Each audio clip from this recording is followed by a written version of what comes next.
Hey, what's up, everybody? It's Mike here, Mike's Weather Page. It's Taco Tuesday, November 1st.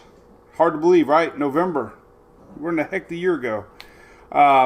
Tropics, hey, tropics season actually lasts until the end of the month. And with the waters being still kind of warm in a lot of spots, we're seeing that. We're seeing some action out there. So we got to talk about a couple little spots. This is the map this afternoon. We got Martin, we got Lisa, and we got a new area. This is the one I've been talking a lot about even last week, if you're wondering about it. We've been talking about this general low pressure area that's kind of going to, drift the next few days. So we'll talk about that here in a second. First, so let's jump into Martin. Martin was designated earlier today. Might actually head towards Greenland. What's up with that? There you go. It's not really, that not going to affect anybody except for shipping. But it could be a hurricane. Hurricane Martin. Be kind of interesting. Way up there, almost farther north than Maine. That's because these waters are really hot this time of year. Let's take a look at that real quick. I wasn't going to bring this one up, but this is your water anomaly map, and you can see the waters are way above normal, 4, 5, 6 degrees Celsius above normal. That's why Martin's happening.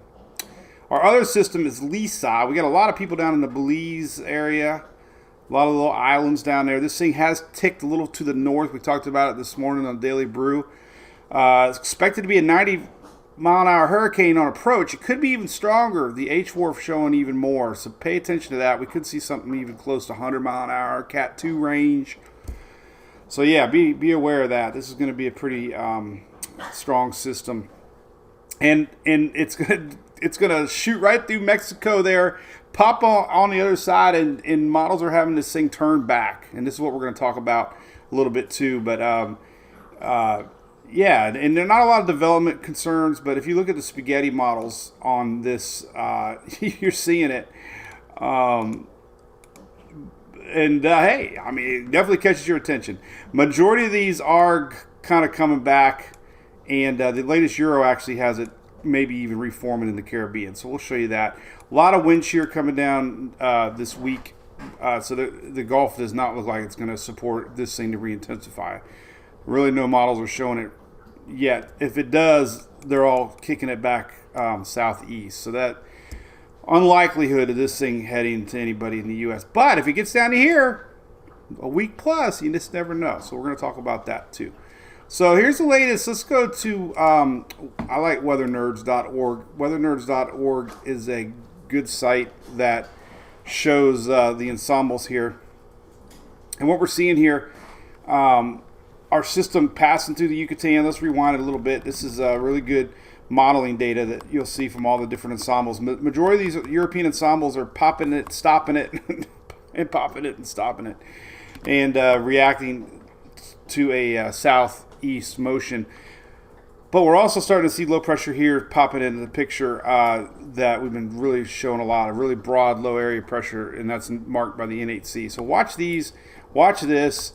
You can start to see quite a few of these members getting close to Florida and definitely getting close to the East Coast. So yeah, it's going to be something to watch. The little wiggles, little wobbles. The main reason we're looking at ensembles right now is it's a developing concept, an idea of a system. So they're going to be everywhere. So pretty much shows you southeast, Florida to the Carolinas. Could have a little something trying to get going. And in the same screen here, we're seeing low pressure popping in down here.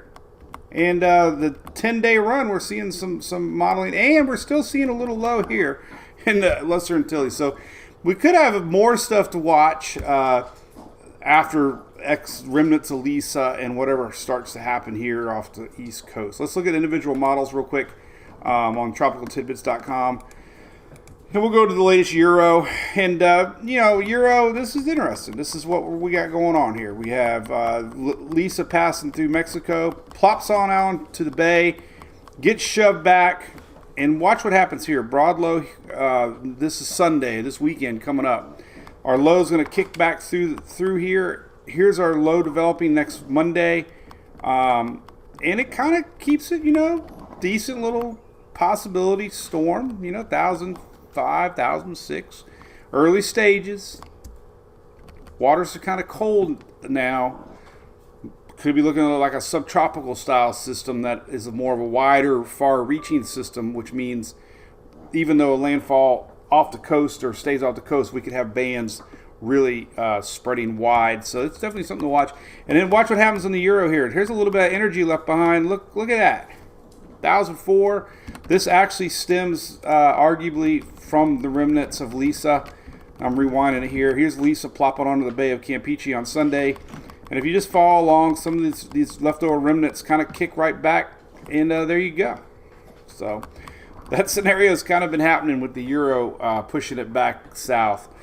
Not a lot of confidence with this idea, but it's 3 or 4 days now the Euro's been showing this idea of this thing kicking back. The GFS kind of hinted at it too, and even the Canadian model a couple days ago showed the same thing. So that's definitely on my radar. Let's look at the Canadian model, by the way. The Canadian showed a little bit stronger system here. This is next Monday. This is our broad low. And you can see 1,002, 1,001, 998, 996. Gets close to the Carolinas before it scoots on out of here. But watch these rain bands. This is next Monday. Look at this far-reaching setup here. This thing, looks like a subtropical system. A lot of these rain bands are going to be counterclockwise rolling in. So even without a Florida landfall, we can see a lot of rain first part of the week, a lot of wind, a lot of potential storms with that Gulf Stream. So yeah, I mean, this is 2 or 3 days now we've been watching this scenario playing out, and little shifts here, little shifts there. We really haven't got anything locked in yet on the exact track, but there is a high pressure to the north over the weekend. This is what's keeping it dry. There is a high pressure here. The reason that we're not getting much rain the next 5, 6, 7 days, there's a high pressure. So whatever happens is actually going to go, react to this high pressure system as the high pressure slides on out of here, and have a little window to head west a little bit. Latest GFS, we'll show you that one. It's 18Z running now. Here's your 12Z. Basically same thing, big broad low. This is Monday. It kind of kicks it a little closer to Florida. Big broad low through the state. So, I mean, the same general thinking. There's a lot of rain here, potentially first part of the week, next week, from this thing sitting off the coast.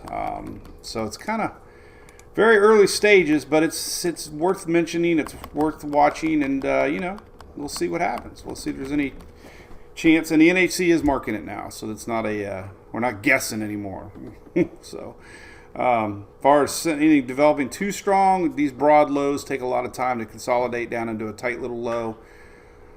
So, weaker system, hopefully, and wider reaching with rains. But as far as a tight system goes, this would take a lot of time to develop. But you never know.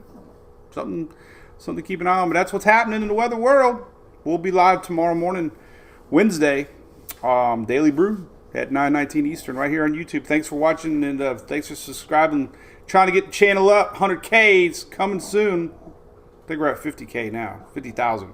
Have a great night. We're going to go eat tacos and drink beer now. Lots.